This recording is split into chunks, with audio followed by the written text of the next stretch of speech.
नमस्कार. 2026च्या आगामी खरीप हंगामासाठी रासायनिक खतांचे नवीन दर आता जाहीर झाले आहेत.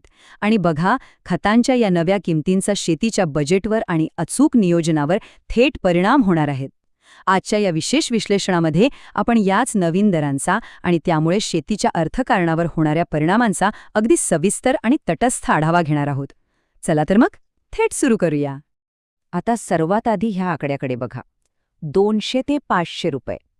यंदाच्या हंगामातली ही सर्वात लक्षवेधी आणि मोठी बाब आहे.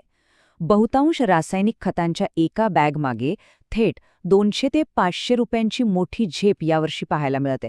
म्हणजे विचार करा, ही काही 1-2 रुपयांची वाढ नाहीये, तर चक्क शेकडो रुपयांची वाढ आहे. हे नक्कीच आर्थिक नियोजनाचं संपूर्ण गणित बदलून टाकणार आहे आणि एकूणच उत्पादन खर्चात मोठी भर घालणार आहे. पण थांबा, सगळंच काही महाग झालेलं नाहीये. दिलासा देणारी एक गोष्ट म्हणजे काही स्थिर किमतीची खते. होय, शेतीसाठी अत्यंत पायाभूत मानल्या जाणाऱ्या या 2 प्रमुख खतांच्या किमतीमध्ये कोणताही बदल झालेला नाहीये. DAP खत मागील वर्षाप्रमाणेच अगदी 1350 रुपयांनाच उपलब्ध राहील आणि 45 किलोच्या युरिया बॅगचा दरही 266 रुपये इतकाच स्थिर आहे. पिकांच्या प्राथमिक वाढीसाठी युरिया आणि DAPचा वापर आपण सर्वाधिक करतो, बरोबर? त्यामुळे ह्या सर्वाधिक खप असलेल्या खतांचे दर स्थिर राहणं हा उत्पादन खर्चाच्या दृष्टिकोनातून खऱ्या अर्थाने एक खूप मोठा दिलासा आहे. आता हा दिलासा बाजूला ठेवला तर वळूया प्रमुख खतांच्या दरात झालेल्या मोठ्या वाढीकडे. मिश्र खतांच्या बाबतीत मात्र चित्र पूर्णपणे बदललेलं दिसतंय. इथे दरवाढीचा वेग स्पष्टपणे जाणवतोय. उदाहरणार्थ 10-26-26 या खताची बॅग, जी पूर्वी 1850 रुपयांना मिळत होती, ती आता थेट 2150 रुपयांवर पोहोचलीय. इतर मिश्र खतांची अवस्थाही काही वेगळी नाही. 15-15-15चा दर 1650 रुपयांवरून 2050 रुपयांवर गेलाय.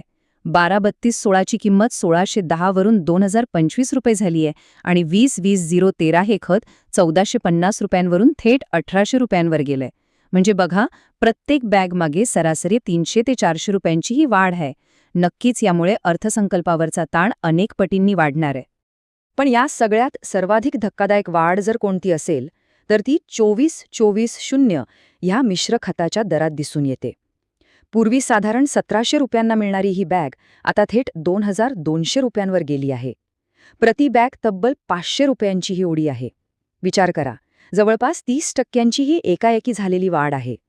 यावरून दरवाढीची तीव्रता किती भीषण आहे हे आपल्याला समजतं. ज्या पिकांना या विशिष्ट खताची गरज असते त्यांचा उत्पादन खर्च यंदा लक्षणीयरित्या वाढणार आहे, हे नक्की. आता आपण पाहूया सूक्ष्म अन्नद्रव्ये आणि SSP मध्ये नेमके काय बदल झालेत ते. सिंगल सुपर फॉस्फेट म्हणजेच आपण ज्याला SSP म्हणतो, त्याच्या वापराकडे पाहिलं तर तिथेही महागाईचा फटका बसलाच आहे. SSPच्या दाणेदार आणि पावडर अशा दोन्ही प्रकारांच्या दरात प्रति बॅग 100 ते 150 रुपयांची वाढ झालीय.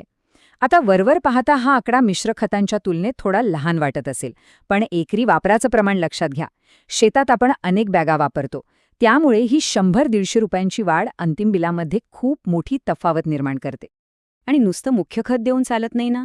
मातीच्या सुपीकतेसाठी आणि पिकांच्या दर्जेदार वाढीसाठी सूक्ष्म अन्नद्रव्ये अत्यंत कळीची असतात. पण झिंक, फेरस आणि मॅग्नेशियम सल्फेट यांसारख्या आवश्यक सूक्ष्म अन्नद्रव्यांच्या किमतीही आता या महागाईच्या जाळ्यात अडकल्या आहेत. उत्पादन खर्च वाचवण्यासाठी जर आपण या घटकांकडे दुर्लक्ष केलं तर पिकांच्या आरोग्यावर आणि पर्यायाने उत्पादनाच्या गुणवत्तेवर मोठा नकारात्मक परिणाम होऊ शकतो. या वाढीचं गांभीर्य समजून घेण्यासाठी फक्त मॅग्नेशियम सल्फेटचाच विचार करूया. जे मॅग्नेशियम सल्फेट पूर्वी 550 रुपयांना मिळत होतं, ते आता थेट 750 रुपयांवर पोचलं आहे. तब्बल 200 रुपयांची ही वाढ. यावरून एक गोष्ट स्पष्ट होते की केवळ मुख्य खतेच नव्हे तर पिकाला आवश्यक असणाऱ्या प्रत्येक पूरक घटकासाठी आता मोठी आर्थिक तजवीज करावी लागणार आहे. जवळपास 36% ह्या महागाईमुळे सूक्ष्म अन्नद्रव्यांचा वापर करणं हे देखील आता एक मोठं आर्थिक आव्हान बनलं आहे. तर मग या सगळ्याचा अर्थ काय? थोडक्यात सांगायचं तर यंदाच्या हंगामातील आर्थिक वास्तव काहीसं असं आहे. सर्वात महत्त्वाचं वास्तव हे आहे की आपल्याला ही बहुतांश खते या नवीन आणि वाढीव दराने म्हणजेच नवीन MRPवरच खरेदी करणं अनिवार्य आहे. हे दर निश्चित आहेत. त्यामुळे आगामी हंगामाच्या आर्थिक नियोजनाचे सर्व आराखडे आपल्याला आता याच नव्या आणि वाढलेल्या आकड्यांवर आधारावे लागतील. या तडजोडीला कोणतीही जागा नाहीये. त्यामुळे अधिक भांडवल कसं उभं करायचं हाच एकमेव प्रश्न आता समोर उरतो. आणि याच नव्या वाढीव MRPनुसार खरेदी करणं अनिवार्य असल्यामुळे एक अत्यंत महत्त्वाचा प्रश्न उभा राहतो. तो म्हणजे 2026च्या खरीप हंगामातील पीक उत्पादनाचं संपूर्ण अर्थशास्त्र आणि नफ्याचं गणित आता कसं बदलेल. उत्पादनाच्या या वाढलेल्या खर्चामुळे अंतिम उत्पन्नावर नेमका काय आणि किती परिणाम होईल, हाच विषय आता कृषी क्षेत्रासाठी सर्वात कळीचा ठरणार आहे. याबद्दल आपल्याला काय वाटतं याचा नक्की विचार करा. आजच्या या विश्लेषणामध्ये आपण इथेच थांबूया. माहितीपूर्ण व्हिडिओ आहे तुमच्या व्हॉट्सअप ग्रुपवर शेतकऱ्यांना नक्की शेअर करा. धन्यवाद.